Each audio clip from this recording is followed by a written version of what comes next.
हमारे देश में भ्रष्टाचार एक अभिन्न अंग बन गया है, वहीं इससे इनकार नहीं किया जा सकता है। आज के समय में कुछ काम ऐसे हो गए हैं कि बिना रिश्वत के हो ही नहीं सकते और इस भ्रष्टाचार का खेल हम बचपन से ही देखते आ रहे हैं। शायद इसी का परिणाम है कि एक 5 साल की बच्ची अपनी मां को इंसाफ दिलाने के लिए आईजी ऑफिस रिश्वत देने पहुंची। जी हाँ, ये घटना बीजेपी शासित यूपी के मेरठ की है। यहाँ एक महिला ने अपने पति और ससुराल वालों से तंग आकर सुसाइड कर लिया था। महिला की एक 5 साल की बेटी है जो अब तक पुलिस अधिकारियों के पास चक्कर लगा रही है। बच्ची की मांग है कि उसकी मां की मौत के जिम्मेदारों को सजा मिले, लेकिन बच्ची समझकर उसकी फरियाद को अधिकारियों ने अनसुना कर दिया। इसके बाद बच्ची मंगलवार को अपनी गुल्लक लेकर रिश्वत देने आईजी ऑफिस पहुंची, जहां उसने अफसर से कहा कि साहब मेरी गुल्लक ले लो, लेकिन मेरी मां की मौत के जिम्मेदार लोगों को पकड़कर जेल भेज दो।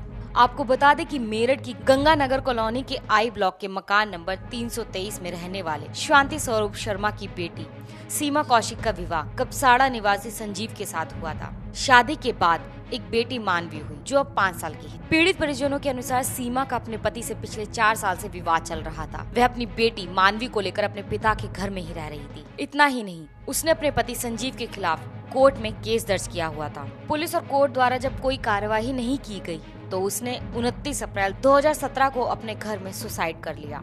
गौरतलब हो कि देश से भ्रष्टाचार को खत्म करने के लिए केंद्र सरकार ने नोटबंदी की थी, जिसके जरिए 500 और 1000 के पुराने नोटों को बंद कर दिया था, जिसके बाद 500 और 2000 के नए नोटों को चलन में लाया गया था। लेकिन आज भी इस तरह की घटनाएं देखने और सुनने को मिल जाती हैं। योगीराज में 5 साल की बच्ची अपनी मां को इंसाफ दिलाने में कितना सफल हो पाती है, ये सवाल जहन में जरूर उठता है।